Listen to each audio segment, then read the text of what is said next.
fight. We shall fight. We shall fight. We shall fight. We shall fight. Your BU Zindabad. Your BU Zindabad. Your BU march on. Your BU march on. Your BU march on. ಏತಕ್ಕಾಗಿ ಹೋರಾಟ, ಏತಕ್ಕಾಗಿ ಹೋರಾಟ,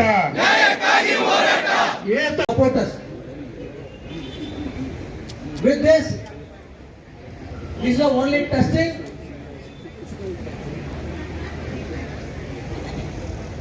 One more cause will come that you will have to support. Yeah, idu bus will come. Kindly we'll have to support that this 5 days banking. Only one agenda we are having in this strike. 5 days banking. You loudly say that 5 days banking. 5 days banking. 5 days banking. 5 days banking. 5 days banking. Thank you, comrades. We want 5 days banking. We want 5 days banking. We want 5 days banking. Beke beko. Beke beko 5 days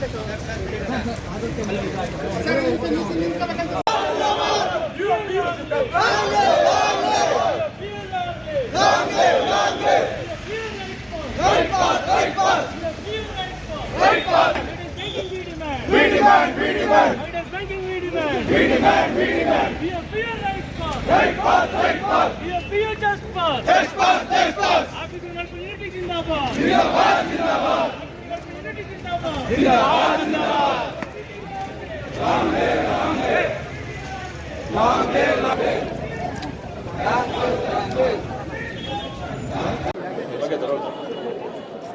ಯಾರ ಕಡೆ ತಿರ್ಗಬೇಕು ನಾನು? Central sir ಹೇಳಿ, ಏನು ಬೇಡಿಕೆ ಇಟ್ಕೊಂಡು ಇದನ್ನ ಪ್ರತಿಭಟನೆ ಮಾಡಿದ್ದಾರೆ ಸರ್? ಇವತ್ತು ಬೇರೆ ಏನು ಬೇಡಿಕೆ ಇಲ್ಲ ಸರ್. ಇವತ್ತು ನಾವು 5 ಡೇ ಬ್ಯಾಂಕಿಂಗ್ ಅನ್ನೋದೊಂದೇ ನಮ್ಮದು ಅಜೆಂಡಾ. ಇದು ಸಿನ್ಸ್ ಲಾಸ್ಟ್ 10 ಇಯರ್ಸಿಂದ ಪೆಂಡಿಂಗ್ ಇದೆ. ಆಗ್ಲಿಂದನೂ ನಾವು ಡಿಮ್ಯಾಂಡ್ ಮಾಡ್ತಾನೇ ಇದ್ದೀವಿ. 5 ವರ್ಷಕ್ಕೊಂದ್ಸಾರಿ ನಮ್ಮದು ಬೈಪಾರ್ಟೆಡ್ ಸೆಟಲ್ಮೆಂಟ್ ಇರುತ್ತೆ. ಇದು 3ನೇ ಬೈಪಾರ್ಟೆಡ್ ಸೆಟಲ್ಮೆಂಟ್. 2023 ಇದನ್ನು ಒಪ್ಕೊಂಡ್ರು, ಅಗ್ರಿಮೆಂಟ್ ಆಯಿತು. ಬ್ಯಾಂಕ್ ಹೆಂಗೆ ನಡೆಯುತ್ತೆ ಅಂದರೆ it is a agreement between IBA ಮತ್ತು ಎಂಪ್ಲಾಯೀಸ್ ಅಸೋಸಿಯೇಷನ್ ಮತ್ತು ಆಫೀಸರ್ಸ್ ಅಸೋಸಿಯೇಷನ್ UOB ಅನ್ನೋ ಅಂಬ್ರೆಲಾದಲ್ಲಿ ನಾವು ನೆಗೋಷಿಯೇಟ್ ಮಾಡ್ತೀವಿ. It is not a government job. It is not a central government or state government. It is a bilateral ಅಂಡರ್ಸ್ಟ್ಯಾಂಡಿಂಗಲ್ಲಿ ನಾವು banking with board ನಡೀತಾ ಇರುತ್ತೆ. ಆದರೆ ಒಪ್ಕೊಂಡು ಆದಮೇಲೂ ಕೂಡ ಇವರು ಎಕ್ಸಿಕ್ಯೂಷನ್ ಮಾಡ್ತಾ ಇಲ್ಲ. ಅದಕ್ಕೆ ನಮ್ಮ ಸಿಂಗಲ್ ಎಜೆಂಡಾ ಇದು 5 ಡೇಸ್ ಬ್ಯಾಂಕಿಂಗ್ ಇಂಪ್ಲಿಮೆಂಟ್ ಮಾಡಿ ಅನ್ನೋದು ಮಾತ್ರ. ಇದು ಇಲ್ಲಿ ಮಾತ್ರ ಏನು ನಾವು ಕೇಳ್ತಲ್ಲ, ಎಂಟೈರ್ ವರ್ಲ್ಡಲ್ಲಿ 5 ಡೇ ಬ್ಯಾಂಕಿಂಗ್ ಇಂಟ್ರೊಡ್ಯೂಸ್ ಆಗಿದೆ. 5 ಡೇ ಬ್ಯಾಂಕಿಂಗ್ ಬರೀ ಬ್ಯಾಂಕಿಂಗ್ ಇಂಡಸ್ಟ್ರಿಲಿ ಒಂದರಲ್ಲೇ ಆಗ್ತಾ ಇಲ್ಲ. ಈಗ ರಿಸರ್ವ್ ಬ್ಯಾಂಕ್ ಆಫ್ ಇಂಡಿಯಾದಲ್ಲಿದೆ, ಸ್ಟಾಕ್ ಮಾರ್ಕೆಟಲ್ಲಿದೆ, ಇನ್ಕಮ್ ಟ್ಯಾಕ್ಸಲ್ಲಿದೆ, ಆಲ್ POCಲಿದೆ, ಇನ್ಶೂರೆನ್ಸ್ ಕಂಪ್ನೀಸಲ್ಲಿದೆ. ನಮ್ಮನ್ನ ಯಾರ ರಿಸರ್ವ್ ಬ್ಯಾಂಕ್ ಆಫ್ ಇಂಡಿಯಾ ನಮ್ಮನ್ನು ಮಾನಿಟರ್ ಮಾಡಿದ್ರೆ ರಿಸರ್ವ್ ಬ್ಯಾಂಕ್ ಆಫ್ ಇಂಡಿಯಾ ಅವ್ರಿಗೂ ಕೂಡ ಇದ್ರ ರಜಾ 5 ಡೇಸ್ ವರ್ಕಿಂಗ್ ಡೇ ಇದೆ. ಅದಕ್ಕೋಸ್ಕರ ಮೆನಿ ಪಬ್ಲಿಕ್ ಸೆಕ್ಟರಲ್ಲೂ ಇದೆ. ಅದನ್ನು ಈಗ ಸಾಫ್ಟ್ವೇರಲ್ಲೂ ನೋಡಿ 5 ಡೇಸ್ ವರ್ಕಿಂಗ್ ಮಾತ್ರ ಇರೋದು. 5 ಡೇಸಿಂದ ಏನು ಹೆಲ್ಪ್ ಆಗುತ್ತೆ ಅಂತ ಅಂದರೆ, ಬ್ಯಾಂಕಿಂಗ್ ಇಂಡಸ್ಟ್ರಿಲಿ ತುಂಬ ಪ್ರೆಷರ್ ಇರುತ್ತೆ. ಅರ್ಲಿಯರು ನಾವು ಮಾಸ್ ಬ್ಯಾಂಕಿಂಗ್ ಅಂತ ಇತ್ತು. ಈಗ mass banking plus class banking ಎರಡೂ ಇರುತ್ತೆ. ಬಿಸ್ನೆಸ್ ಟಾರ್ಗೆಟ್ಸ್ ಇರುತ್ತೆ. ಅವ್ರಿಗೆ ನಮ್ಮ ಕಲೀಗ್ ಹೇಳಿದ್ರು, ಕೆಲವು ಸಾರಿ ಎಷ್ಟೋ ದಿವಸ ಪಾಪ ಅವ್ರ ಫ್ಯಾಮಿಲಿ ಮಕ್ಳುಗಳನ್ನೇ ನೋಡೋಕ್ಕಾಗಿರಲ್ಲ. ಬೆಳಗ್ಗೆ ಆಗಿರ್ಬೋದು, ರಾತ್ರಿ ಆಗಿರ್ಬೋದು, ಲೇಟ್ ಆಗುತ್ತೆ. ನಾನು ಆಗಲೇ ಹೇಳಿದೆ, ನಿಮಗೆಲ್ಲ ಹೊರಗಡೆ ಬ್ಯಾಂಕಿಂಗ್ ಇಲ್ಲದೇ ಪಬ್ಲಿಕ್ ಅವ್ರಿಗೆ ಏನು ಅನಿಸುತ್ತೆ, 4 ಗಂಟೆಗೆ ಇದು ಕ್ಲೋಸ್ ಆಗಿಬಿಡುತ್ತೆ ಅನಿಸುತ್ತೆ. ಆ ಥರ ಇರಲ್ಲ. ಇದು 4 ಗಂಟೆ ಅಲ್ಲ, 8 ಗಂಟೆ ತನಕನೂ ಇರುತ್ತೆ, 10 ಗಂಟೆ ತನಕನೂ ಇರುತ್ತೆ. ನಾವು ಆ ದಿವಸ ಏನು ಓಪನ್ ಆಗುತ್ತೆ ಅದನ್ನು ಕ್ಲೋಸ್ ಮಾಡಿ ಬೆಸ್ಟೆಸ್ಟ್ ಕಸ್ಟಮರ್ ಸರ್ವಿಸ್ ಕೊಟ್ಟಿದ್ದೀವಿ. ಯಾಕಂದರೆ ಇದು ನಾವು ಇವತ್ತು ಹೇಳ್ತಾ ಇಲ್ಲ. ನೋಡಿ, ಡಿಮಾನಿಟೈಸೇಷನ್ ಇಂಪ್ಲಿಮೆಂಟ್ ಮಾಡಿದ್ರು ನೋಡಿ, ಹಾಗೂ ಕೂಡ ನಾವು ಪ್ರೂವ್ ಮಾಡಿದ್ದೀವಿ. ಆನರಬಲ್ ಪ್ರೈಮ್ ಮಿನಿಸ್ಟ್ರೇ ಹೇಳಿದ್ರು ನಮಗೆ, you are all financial soldiers ಅಂತ ಹೇಳಿದ್ರು ಆನರಬಲ್ ಪ್ರೈಮ್ ಮಿನಿಸ್ಟ್ರು. ಆಮೇಲೆ ಕೋವಿಡ್ ಟೈಮಲ್ಲಿ ನಾವು ಇನ್ಸ್ಪೈಟ್ ಆಫ್ ಆಲ್ ಎಲ್ಲರಿಗೂ ರಜಾ ಕೊಟ್ಟರು ಕೂಡ ನಾವು ಬ್ಯಾಂಕನ್ನು ಕ್ಲೋಸೇ ಮಾಡಲಿಲ್ಲ. ಎಸೆನ್ಷಿಯಲಲ್ಲಿ ನಾವು ಓಪನ್ ಮಾಡಿದ್ದೀವಿ. ಆ ಟೈಮಲ್ಲಿ ಇಲ್ಲ ಅಂತಂದ್ರೂ ಎಷ್ಟು ಜನ 1000 ಆಫೀಸರ್ಸ್ಗಳು, ಎಂಪ್ಲಾಯೀಸ್ಗಳು ತೀರೋದ್ರು. ಇಷ್ಟೆಲ್ಲ ಸ್ಯಾಕ್ರಿಫೈಸು ನಾವು ಮಾಡ್ತಾಯಿದ್ದೀವಿ. 2 ದಿವಸ ರಜಾ ಕೊಡೋದ್ರಿಂದ ಅವ್ರಿಗೆ ಒಂದು ಎನರ್ಜಿ ಸಿಗುತ್ತೆ. ಆ ಎನರ್ಜಿಯಿಂದ ಫ್ಯಾಮಿಲಿಗೆ ಅವ್ರು ಟೈಮ್ ಕೊಡ್ಬೋದು. ಅದರಿಂದ ಓವರ್ ಆಲ್ ಸೋಷಿಯಲ್ ಲಿವಿಂಗ್ ಇದಿರಲ್ಲ, ಅದು ಇಂಪ್ರೂವ್ ಆಗುತ್ತೆ.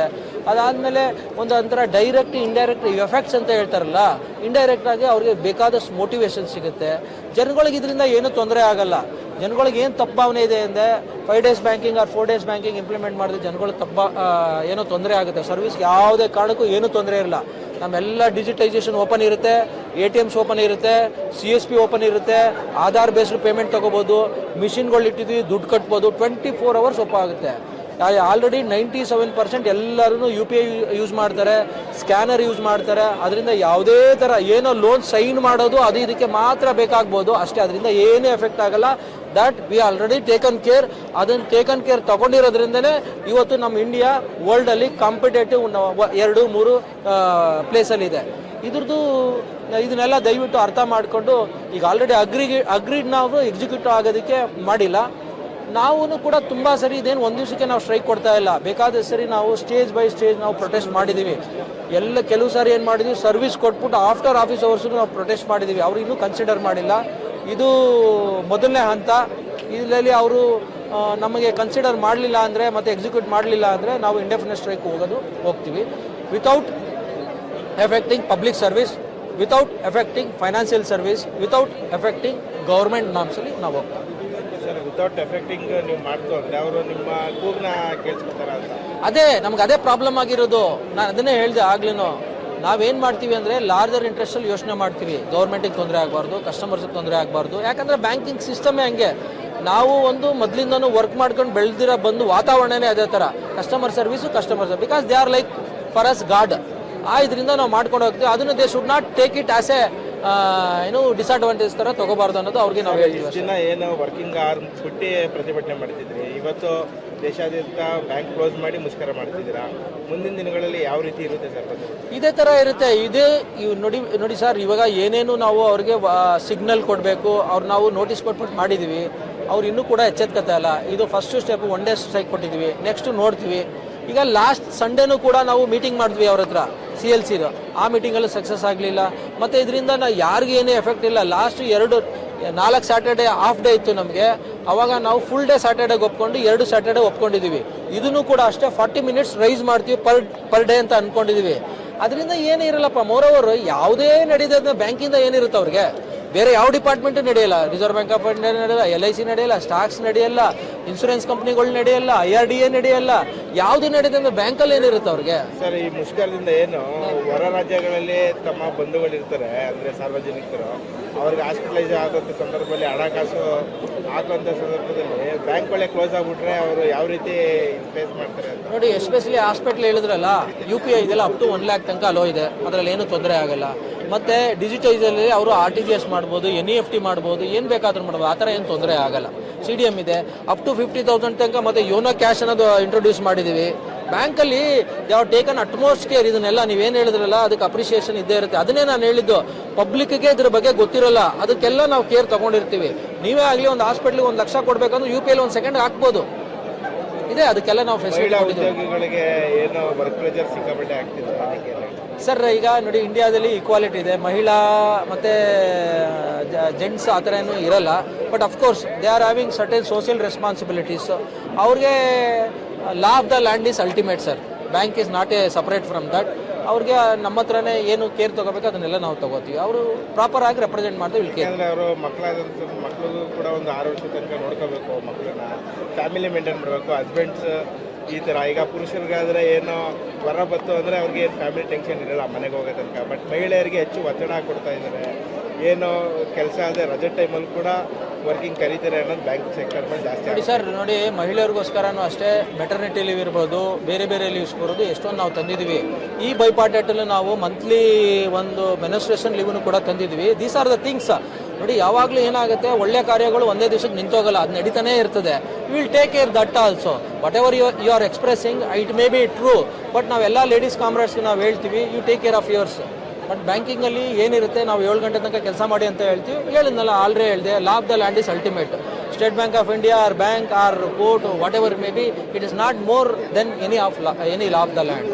ಅದರಿಂದ ಅವ್ರದ್ದೇನಾದ್ರು ಸ್ಪೆಸಿಫಿಕ್ ಆಗಿ ಗ್ರೀವಿಯನ್ಸಸ್ ಇದ್ದರೆ ನಮ್ಮ ಹತ್ರ ವುಮೆನ್ಸ್ ಸೆಲ್ಗಳಿದೆ, ವುಮೆನ್ಸ್ ರೆಪ್ರೆಸೆಂಟೇಟಿವ್ ಇದೆ. ನೋಡಿ, ಇನ್ಕ್ಲೂಸಿವ್ ರೆಪ್ರೆಸೆಂಟೇಷನ್ ಅಂತ ನೋಡಿ ನಮ್ಮ ಸ್ನೇಹ ಮೇಡಮ್ ಇದ್ದಾರೆ, ಅವರು ಲೀಡ್ ಮಾಡ್ತಾರೆ.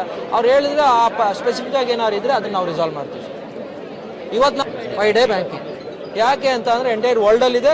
ನಮ್ಮ ರಿಸರ್ವ್ ಬ್ಯಾಂಕ್ ಆಫ್ ಇಂಡಿಯಾ ಇದೆ, ಎಲ್ಲರದಿದೆ. ಅದರಿಂದ ನಮಗೆ 5 day ಬ್ಯಾಂಕಿಂಗ್ ಬೇಕು. ಅದಕ್ಕೆ ನಾವು 40 minutes ಸ್ಯಾಕ್ರಿಫೈಸ್ ಮಾಡ್ತಾ ಇದ್ದೀವಿ. ಡೈಲಿ ನಾವು 40 minutes ಆದರೆ ಏನು ಒಂದು ದಿವಸಕ್ಕೆ 8 hours ಇದೆ. ಅಲ್ಲಿದಲ್ಲಿ ಕಾಂಪನ್ಸೇಟೇ ಆಗುತ್ತೆ, ನೆಟ್ ಲಾಸ್ ಏನೂ ಇರಲ್ಲ.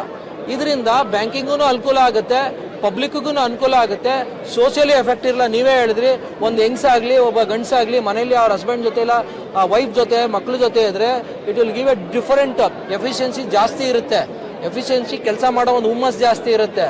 ಇದು ನಾನು ಸುಮ್ಮನೆ ಹೇಳ್ತಲ್ಲ, ಸೈಂಟಿಫಿಕಲಿ ಪ್ರೂವ್ಡ್. ಇದನ್ನೆಲ್ಲ ಅದಕ್ಕೇನು ನೀವು ಮೀಡಿಯಾ ಸಪೋರ್ಟ್ ಬೇಕು, ನೀವು ಮೊದಲಿಂದನೂ ಕೊಡ್ತಾ ಇದ್ದೀರಾ, ಹೀಗೆ ಕೊಡ್ತಾ ಇರಿ. ಇದನ್ನ ನೀವು ಒಂದು ಪಬ್ಲಿಕ್ಗೆ ಒಂದು ಅವೇರ್ನೆಸ್ ಹೇಳಿದ್ರೆ ಅವರು ಒಂದು ತಪ್ಪು ಭಾವನೆ ಇರುತ್ತೆ, ಯಾವಾಗಲೂ ಏನೋ ಇಲ್ಲ ಸ್ಯಾಲ್ರಿಗೆ ಇಲ್ಲ ಅವ್ರ ಬೆನಿಫಿಟ್ಗೆ ಅಂತ ಹೇಳ್ತಾರೆ. ಇದು ಅವ್ರ ಬೆನಿಫಿಟ್ಗಲ್ಲ, ಬರೀ ಎಂಪ್ಲಾಯ್ ಆಗಿರ್ತಾರೆ, ಅವ್ರ ಗಂಡ ಏನು ಬ್ಯಾಂಕಲ್ಲಿ ಇರಲ್ಲ, ಅವ್ರ ಮಕ್ಕಳು ಬ್ಯಾಂಕಲ್ಲಿ ಇರಲ್ಲ, ಅವ್ರ ರಿಲೇಟಿವ್ಸ್ ಬ್ಯಾಂಕಲ್ಲಿ ಇರಲ್ಲ. ಏನಾಗುತ್ತೆ ಕೆಲವು ಸಾರಿ ಯಾವುದೋ ಒಂದು ತೀರೋದ್ರೂ ಹೋಗೋಕ್ಕಾಗಲ್ಲ, ಆ ಪರಿಸ್ಥಿತಿಲಿ ಇರ್ತಾರೆ. Is it not A social impact?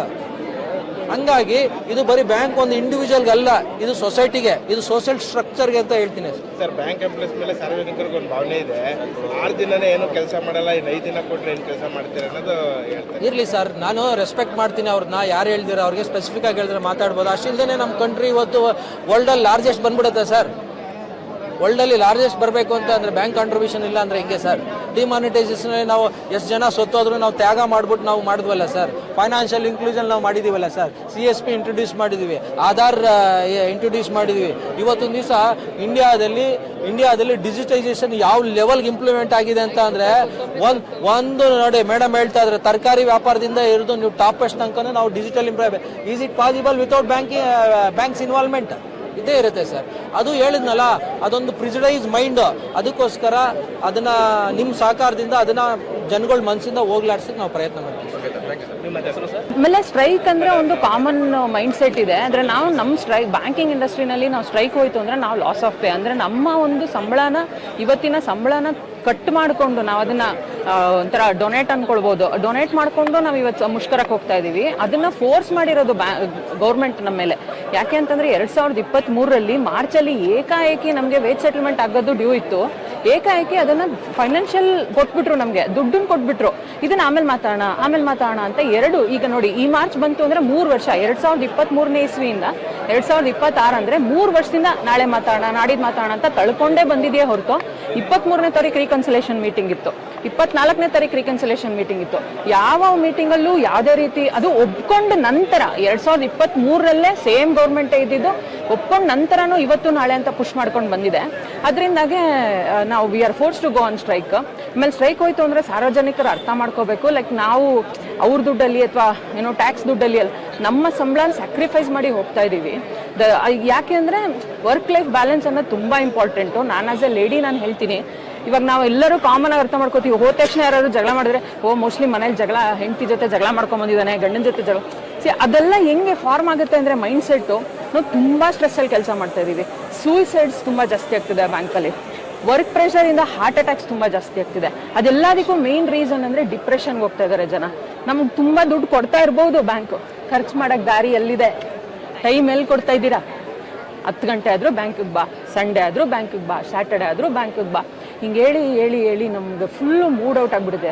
ಇವತ್ತು ನೀವು ಯಾವುದೇ ಬ್ಯಾಂಕ್ ಎಂಪ್ಲಾಯ್ಗೆ ಹೋಗ್ಬಿಟ್ಟು ನಾಳೆ ನಿಮ್ಮ ಮಗನ್ನು ಬ್ಯಾಂಕಿಗೆ ಸೇರಿಸ್ತೀಯ ಅಂದರೆ ದೊಡ್ಡ ನಮಸ್ಕಾರ ಬಿಟ್ಬಿಟ್ಟು ಬಂದ್ಬಿಟ್ರೆ ಸಾಕಾಗಿದೆಪ್ಪ. ರಿಟೈರ್ಮೆಂಟ್ ಫಂಕ್ಷನ್ಗೆ ಹೋಗಿ, ಯಾವುದೇ ಡಿಪಾರ್ಟ್ಮೆಂಟ್ ರಿಟೈರ್ಮೆಂಟ್ ಫಂಕ್ಷನ್ಗೆ ಹೋಗಲಿ, ಅಯ್ಯೋ ನಾಳೆಯಿಂದ ಏನಪ್ಪ ಮಾಡಲಿ ಅಂತಾರೆ. ಬ್ಯಾಂಕ್ ಹೋದರೆ ಸದ್ಯ ಬಿಟ್ಟೋದ್ನಲ್ಲ, ಈ ಪರಿಸ್ಥಿತಿ ಬ್ಯಾಂಕಿಗೆ ಬಂದಿದೆ. ಇದಕ್ಕೆಲ್ಲ ಕಾರಣ ಏನು ಅಂದರೆ there is no work life balance ನಮಗೆ.